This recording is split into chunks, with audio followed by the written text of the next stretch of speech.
Selamat pagi pemirsa, kabar Banten kembali hadir menjumpai Anda bersama saya Elok Faikotul Hikmah. Sejumlah berita aktual dan beberapa informasi menarik lainnya telah kami siapkan untuk Anda. Berikut berita utama hari ini.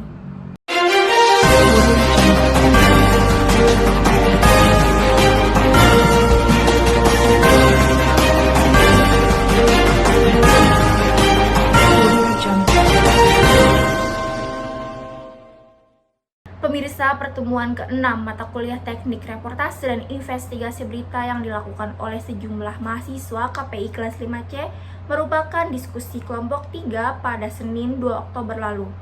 Berikut beberapa materi yang disampaikan oleh teman-teman kelompok 3 yaitu Fakih, Yulitsa, Alda, Nafisa, dan Jasmine.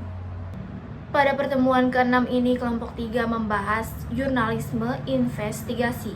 Jurnalisme investigasi adalah kegiatan mengumpulkan, menulis, mengedit, dan menerbitkan berita yang bersifat investigatif atas sebuah penelusuran panjang dan mendalam terhadap sebuah kasus yang dianggap memiliki kejanggalan. Selain itu, investigasi merupakan penelusuran terhadap kasus yang bersifat rahasia. Sejarah jurnalisme investigasi di Indonesia. Peliputan jurnalisme investigasi di Indonesia mulai mengemukakan pada tahun 1990-an. Di Indonesia sendiri kurang jelas sejak kapan liputan investigasi mulai populer, namun setidaknya ada beberapa majalah yang eksplisit pada tahun 1990-an menggunakan kata investigasi dalam liputan mereka. Dwi Mingguan Tajuk yang didirikan pada 1996 memposisikan dirinya majalah berita, investigasi, dan entertainment. Begitu pula majalah Tempo yang menambahkan satu rubrik investigasi ketika terbit kembali 6 Oktober 1998. Dalam jurnalisme investigasi versi Indonesia, berita investigatif dapat dilihat dari sejumlah laporan Tempo dalam majalah berita yang menanamkan investigasi pada salah satu rubriknya. Tempo melakukan liputan investigatif yang dikerjakan dalam sebuah tim. Mereka melakukan proses pencarian data dan narasumber yang sangat banyak dalam laporan-laporannya. Pemirsa, semua media massa termasuk media cetak, radio maupun televisi mempunyai tahapan-tahapan yang ada di dalam jurnalisme investigasi. Salah satunya adalah membentuk tim. Seperti yang dilakukan oleh Tempo sebelumnya, membentuk tim dengan tujuan untuk melaporkan berita investigasi sangatlah penting. Tim investigasi tidak berarti harus banyak orang, semua tergantung pada kompleksitas kasus yang sedang ditangani. Yang kedua adalah riset.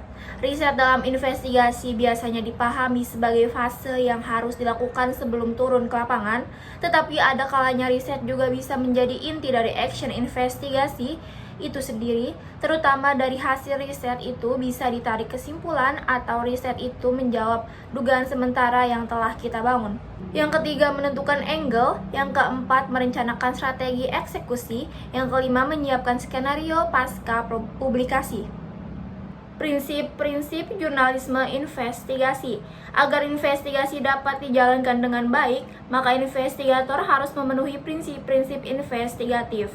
Yang pertama adalah sistematis. Investigasi harus dilaksanakan secara berurutan dan dengan perencanaan yang matang, dalam artian harus terstruktur sehingga tidak campur aduk. Yang kedua adalah logis. Dalam penggalian data dalam investigasi report itu harus benar-benar relevan. Yang ketiga, objektif.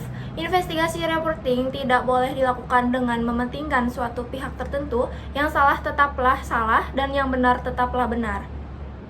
Yang keempat, legal. Legal berarti diakui oleh hukum, diperbolehkan oleh negara dengan syarat tetap memperhatikan batasan-batasan hukum yang mengikatnya. Dan yang kelima, ilmiah. Investigasi harus dijalankan berdasarkan penelitian, proses yang panjang, tidak boleh mengada-ngada, harus benar-benar memperhatikan keadaan yang sebenar-benarnya. Dan keenam, efektif. Investigasi harus mampu menjalankan fungsinya secara utuh dan menimbulkan efek yang baik. Dan yang terakhir adalah jaringan.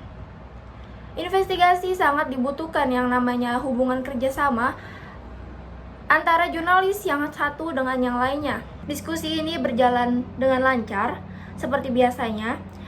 Ada yang menanyakan dan ada yang menambahkan. Yang menanya pada diskusi kali ini yaitu Pandi, Sofia Yusuf, Rianti, Alivia, dan Ismi. Pemirsa, berita tadi menjadi akhir perjumpaan kita pada hari ini. Saya Elok Faikutul Hikmah, pamit undur diri. Selamat pagi, salam sejahtera, dan sampai jumpa.